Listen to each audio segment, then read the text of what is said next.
Conta o nascimento de Baco, 2 vezes nascido, a quem do fogo úmido Zeus ergueu. Um bebê incompleto nascido sem parteira, ao incidir uma fenda em sua coxa com as cuidadosas mãos, e o pariu em seu ventre masculino, sendo pai e mãe graciosa.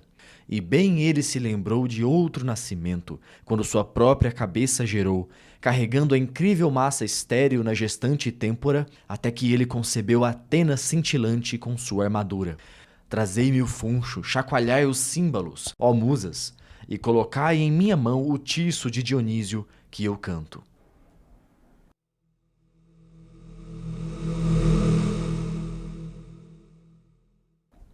Olá a todos e sejam bem-vindos ao Nova Gênesis. Eu sou o Double e esse Lamelogia vai cumprir o que já dissemos, que iríamos explorar as simbologias por trás do rito woke e bizarro da abertura das Olimpíadas. Antes de começarmos, confirme se já é inscrito e se já deixou um like aí embaixo. Hoje eu não vou ficar aqui falando muito tempo, mas o conteúdo é essencial. Ouça com atenção. França. Eu vou poupar vocês dos muitos memes que eu penso só de falar em França. Até porque é uma fama injusta, como também tem os brasileiros. Sabe, a má fama que eclipsa os bons elementos de uma cultura e seus membros mais interessantes. Então, sendo direto, essa cerimônia foi um rito maligno. E aqui estão os porquês. A cerimônia apresenta, bem, essa cena aí. A referência imediata que deixou as pessoas revoltadas foi justamente a Santa Ceia, também chamada de Última Ceia, em que temos, no lugar de Cristo no centro, uma versão de Jesus mulher que não fez o jejum de 40 dias. Primeiro, ainda sem adentrar na simbologia propriamente, podemos pensar como isso não envenena o imaginário, não polui justamente a cultura pop, já que Paris, França, é o cenário de uma das histórias mais famosas da cultura pop dos últimos tempos, Código da Vinci, que tem a Santa Ceia num papel muito importante. A bizarrice já está aí, considerando a zombaria da imagem. Agora, num segundo ponto, e já adentrando nas simbologias, quando chega a ceia e se revela o que vão comer, aparece essa figura tosca aí. Então o senhor é preconceituoso? Não é questão de preconceito.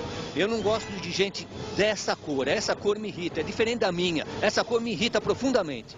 E é fácil de reconhecer. É Baco. O que querem dizer com isso? Considerando que a coisa celebrada é a diversidade sexual, com o grupo de drag e tudo mais ali presente, então Baco é referente aos bacanais romanos, ao sexo e devassidão e loucura sem limites. Nisso, eu preciso enfatizar que tem crianças nessa cena. Pesa isso aí. Pensa no que já avisamos que querem normalizar, que estão ansiosos para mover para dentro da janelinha da normalidade.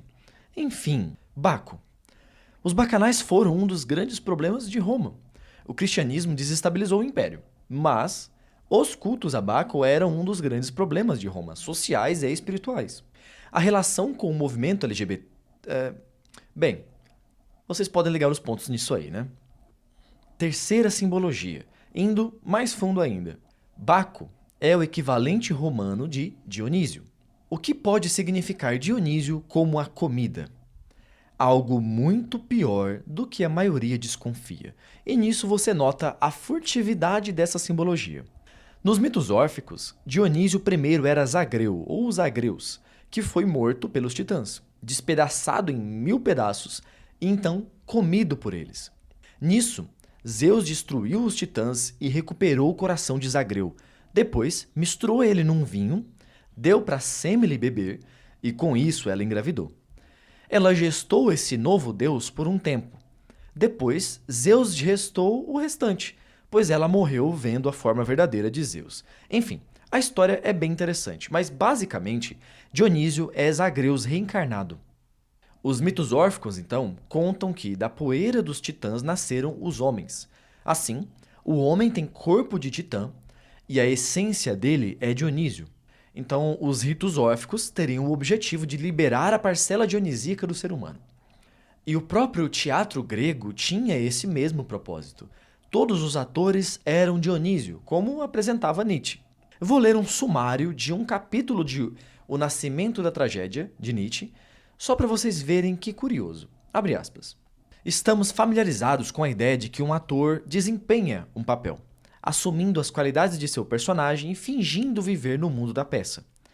No entanto, o ator grego não apenas desempenhou seu papel, ele o viveu. A mimese, ou imitação, que ocorreu não foi fingida, mas real. Pois, quando os mitos eram reencenados no palco, uma influência divina estava presente, na forma de Dionísio, de modo que as ações míticas estavam realmente acontecendo de novo. Assim, pode-se dizer que um membro da plateia grega foi muito além de suspender sua descrença. Em vez disso, ele entrou no mundo da tragédia, hipnotizado no que Nietzsche chamaria de estado de sonho apolíneo. Uma vez que ele entrou no reino dessa realidade, o mundo que consideraríamos real deixou de existir. Esse processo permitiu que o teatro desempenhasse um papel poderoso na vida de seu público. Na concepção de Nietzsche, isso lhes permitiu acessar a verdade primordial oferecida pelo estado mental dionisíaco. Fecha aspas. Diante disso, e do mito de Zagreu, nos confrontamos com uma sombra bem sinistra. O que a cultura woke, então, está dizendo quando encena um mito desses, e de forma até zombeteira? Ela está dizendo que está do lado dos titãs? Porque Zeus é a ordem cósmica, e Zagreus era para ser descendente, sucessor de Zeus. Chegou a se sentar no trono do Olimpo com o raio de Zeus nas mãos. Zeus é o princípio da ordem. É dele que vem a sabedoria dos reis para julgar e agir. Zeus é essa grande mente que preenche e organiza todo o cosmos. A maldade dessa cerimônia vai bem fundo, como podem ver. Então, a cultura woke se identifica com o anticristo, porque não é só Jesus ali atacado. São Paulo fala o seguinte na segunda epístola aos Tessalonicenses. Abre aspas.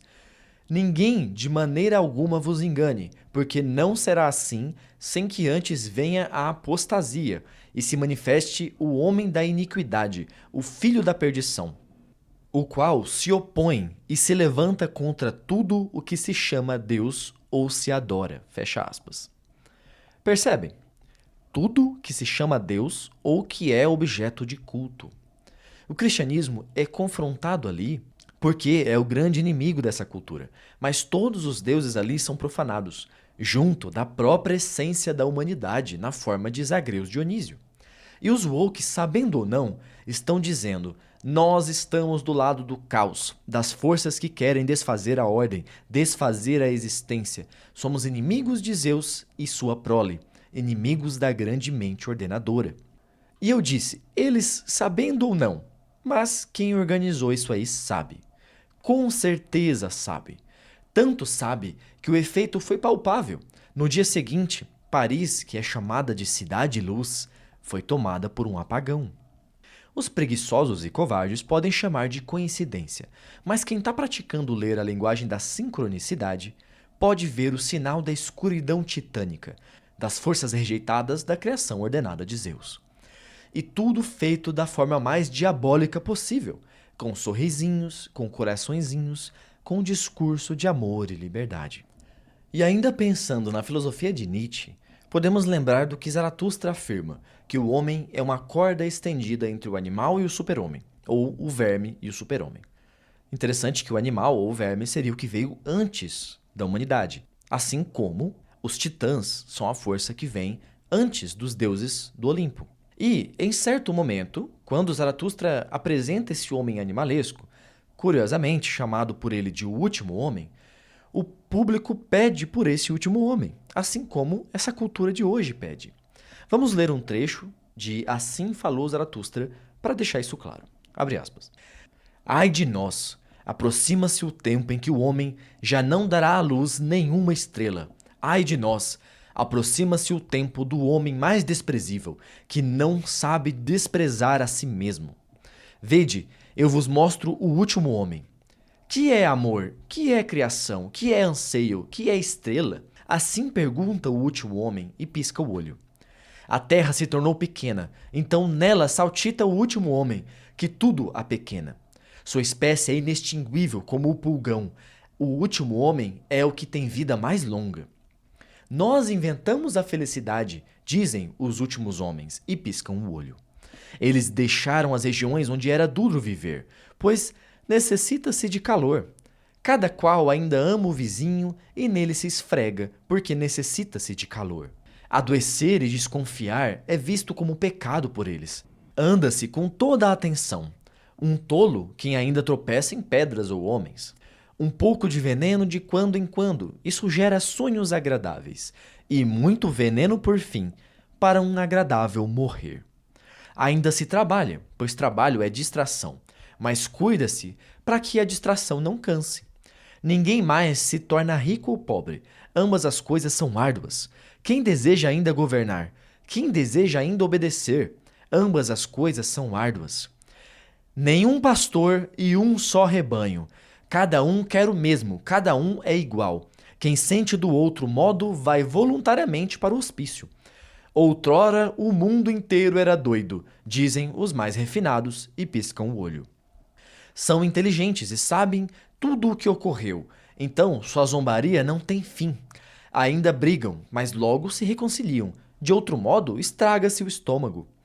Têm seu pequeno prazer do dia e seu pequeno prazer da noite, mas respeitam a saúde. Nós inventamos a felicidade, dizem os últimos homens e piscam o olho.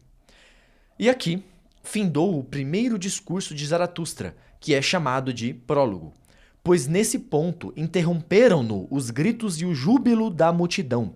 Dá-nos esse último homem, ó Zaratustra! Clamavam as pessoas.